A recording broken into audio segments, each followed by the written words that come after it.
We're going to take the next few minutes to talk about energy and chemical reactions, and we're going to use the reaction between methane and oxygen as an example for this. So as we've talked about before, in order for a chemical reaction to occur, the reactant molecules have to collide.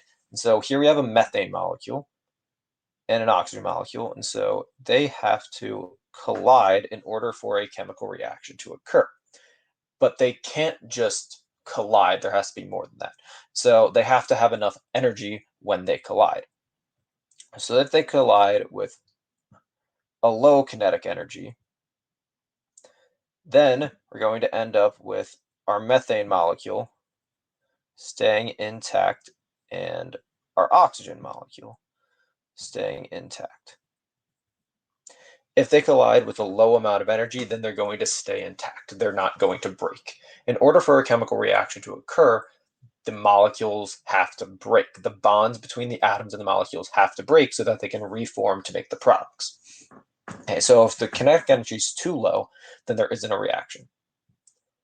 If we have a higher kinetic energy, not necessarily like a really high energy, but high enough, then the molecules will break apart and they'll reform to give us water and carbon dioxide, our products.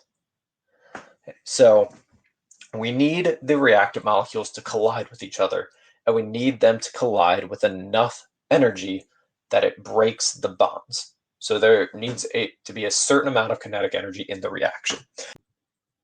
To show the energy in this reaction, we're going to use an energy diagram. So the graph on the right side of the screen is an energy diagram. It has energy on the y-axis and the progress of the reaction on the x-axis. So the progress of the reaction is basically how the reaction happens over time.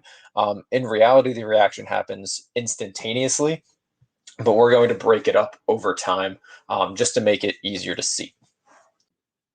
Since all chemical reactions start with the reactants, our energy diagram is also going to start with the reactants. And so the far left, we're going to have the reactants, which are CH4 and O2. And so this horizontal line here is how much energy the reactant molecules have. This is where the reactant molecules start before the reaction takes place. In order for the reaction to take place, the energy of the reactant molecules has to get up to here.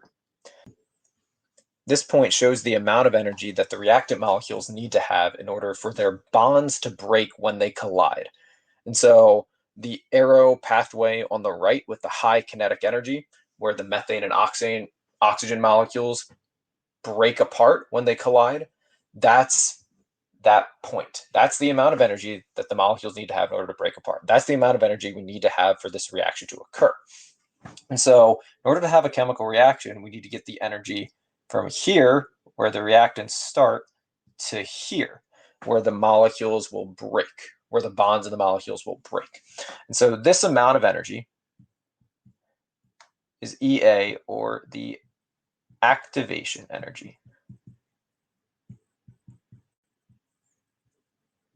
So put simply, that's the amount of energy we need for the reaction to occur.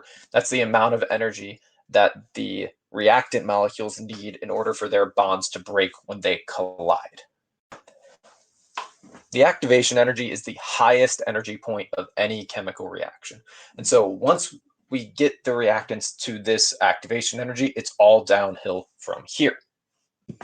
So on the right side of this diagram, we have our products, just like we would have them on the right side of the equation.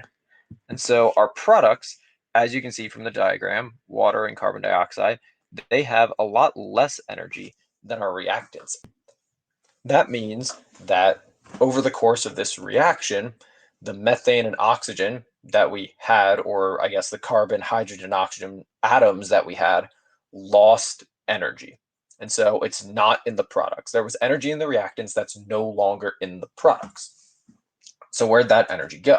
So that energy, this is a combustion reaction, so that's fire. So that energy is going to leave the reaction as heat and light and even a little bit of sound. And so if you've ever lit a gas grill, there's a whoosh when the gas starts. And so there's a little bit of sound and then a lot of heat and a lot of light. And so that's energy leaving the reaction.